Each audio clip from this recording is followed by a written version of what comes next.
Otep à tous, bienvenue sur la chaîne des panafricanistes par essence, par conviction et par excellence. Celle des citoyens kémites par nécessité et obligation de combat. Nous sommes une chaîne qui n'est guidée que par nos ancêtres et par les ancêtres qui appartiennent à l'égrégore du monde noir. Par conséquent, nous ne croyons en aucun Dieu venu de l'étranger. Toutefois, cette vidéo n'est aucunement destinée à inciter à la haine ou à la violence, car nous menons un combat qui est d'abord et avant tout spirituel, intellectuel et démocratique. Ensuite, il est politique, géopolitique et géostratégique, contre l'impérialisme, le colonialisme, le néocolonialisme et l'endocolonial, qui sont tous qualifiés de crimes contre l'humanité. Nous menons ce combat sur la base du principe fondamental que nous avons hérité de nos ancêtres kémites, qui est celui de la Mahat, c'est-à-dire solidarité, vérité et justice. Vous êtes donc en droit de connaître la vérité et nous avons l'obligation de vous dire la vérité, rien que la vérité, afin que justice soit rendue au continent africain. Et ça, c'est notre modeste contribution dans cette noble lutte en faveur de la souveraineté, la dignité, la solidarité et l'unité africaine. C'est exactement ça que nous appelons le panafricanisme. Bien-aimés frères et sœurs, les États-Unis qui étaient en première ligne, qui ont imposé aux Européens d'imposer des sanctions à la Russie, ils ont tous soumis près d'une dizaine de trains de sanctions à la Russie. Vous savez quoi? Les États-Unis eux-mêmes dépendent de l'uranium russe. Le nucléaire américain utilise l'uranium russe à hauteur d'au moins 20%, au moins. Les Russes fournissent 50% de l'uranium enrichi. Ce sont eux qui ont la meilleure technologie dans ce domaine-là. Ils peuvent enrichir l'uranium et quand il est appauvri, ils peuvent encore l'enrichir à nouveau. C'est-à-dire qu'ils prennent l'uranium qui est pur, ils l'enrichissent. Maintenant, quand on l'a utilisé, quand on l'a transformé, maintenant on a fait l'uranium appauvri, lui, il peut encore l'enrichir à nouveau.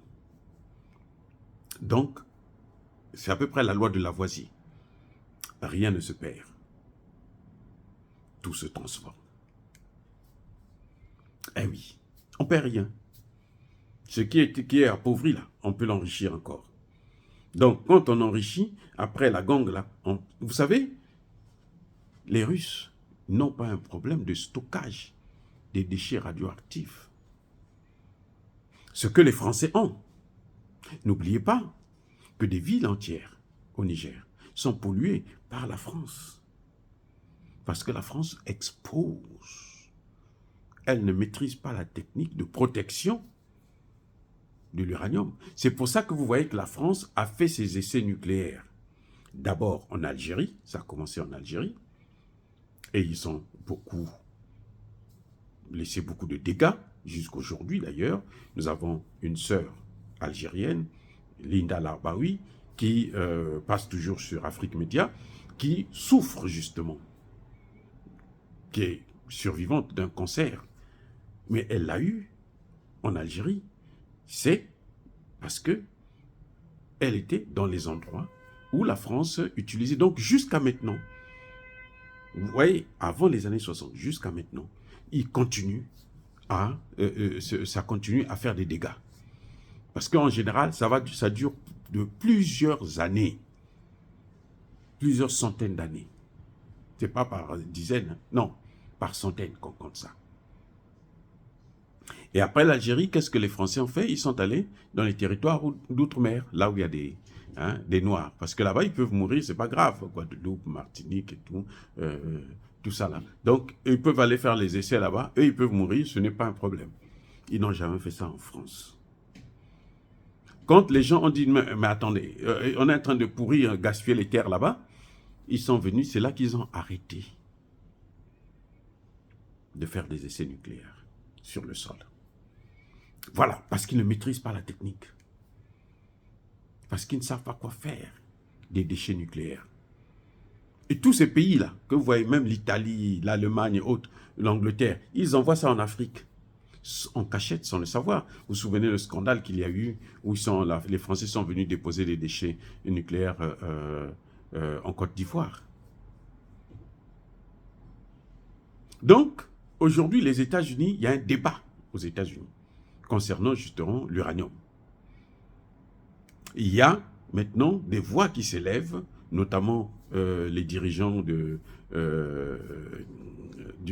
secrétariat d'État à l'énergie atomique, qui s'occupe du nucléaire américain, qui disent non, il faut qu'on sorte de cette dépendance-là. Parce que nous sommes une grande puissance. Pour être une puissance, on ne peut pas continuer à dépendre d'une autre puissance. Ce n'est pas possible. Eh oui. Ils ont pris toutes les sanctions possibles contre la Russie, sauf dans ce domaine-là. C'est qu'ils ont, ils ont même condamné, ils ont détruit Nord Stream 1 et 2 pour que même les Européens ne puissent pas dépendre de l'énergie russe. Mais eux-mêmes, ils n'échappent pas. Quand ils ont fait ça chez les Européens, c'est parce que eux, ils voulaient vendre leur pétrole, leur gaz de schiste, qui est très polluant et qui coûte très cher en Europe. Et c'est ce qu'ils sont en train de faire.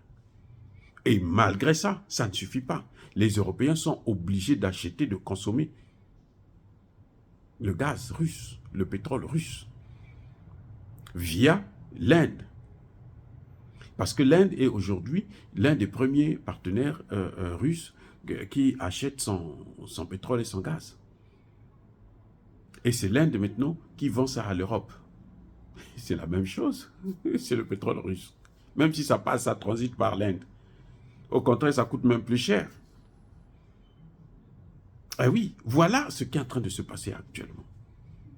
Donc les États-Unis qui nous imposent des sanctions, qui demandent aux pays africains de ne pas parler avec la Russie, de ne pas avoir un partenariat avec la Russie, de ne pas signer des accords avec la Russie, que ce soit militaire ou économique. Eux-mêmes, ils continuent à collaborer dans l'armement, dans le militaire, donc le militaire, et dans l'économie. Voyez l'hypocrisie de ces puissances occidentales? C'est une hypocrisie, mais alors qu'on ne peut pas expliquer. C'est trop grave, ça. Vous nous dites, ne partez pas parler avec eux, mais vous-même, vous êtes là, vous parlez tous les jours avec eux. Vous leur donnez de l'argent pour faire la guerre contre l'Ukraine. On comprend pourquoi ils n'ont jamais donné. Quand ils donnent des armes à l'Ukraine, c'est que c'est trop tard. Regardez, ils ont envoyé les F-16, la guerre est déjà terminée. C'est là qu'ils envoient les F-16. Ou bien ils ne l'envoient pas, et puis on bombarde. Quand ils voient que bon, maintenant, ça commence à perdre. Bon, et ils nous disent qu'on fait ça, on va affaiblir la Russie. Vous affaiblissez la Russie alors que c'est vous qui l'alimentez. Il n'y a pas de sens avec cette théorie. Les gens que vous voulez punir, ce sont les Africains. Les Africains parce qu'ils se disent que les Africains n'ont pas le droit au nucléaire. Vous avez vu les pays africains, notamment francophones? Aucun. Parce que si vous voulez vous lancer dans le nucléaire, il faut avoir l'aval de la France. Et la France ne vous donnera pas cet aval. Et voilà les conséquences. Maintenant que la Russie le fait, eh bien la France, elle se dit, oh mais moi aussi je peux aller faire ça au Kazakhstan. C'est ridicule. Dire cela, c'est inciter à la haine ou à la violence. Non. Yaba, colère, veyamalé. Mais encore une fois de plus, bien aimés frères et sœurs. Yanke Azana Planaye, Yumape Azana Planaye. Donc, eux, ils ont leur plan. Nous aussi, nous devons avoir notre plan. Soyez bénis. Je persiste et je signe. Soyez abondamment bénis par le Dieu de Kémite et par nos ancêtres angélisés. Mais que tous ceux qui persécutent le continent africain le pillent et le déstabilisent, qu'ils soient noirs, blancs, chinois, arabes, indiens ou qui qu'ils soient punis, maudits, foudroyés, neutralisés, écrasés, effacés par ce Dieu de Kémite et par nos ancêtres angélisés. Vive l'Afrique éternelle, j'ai dit et j'assume.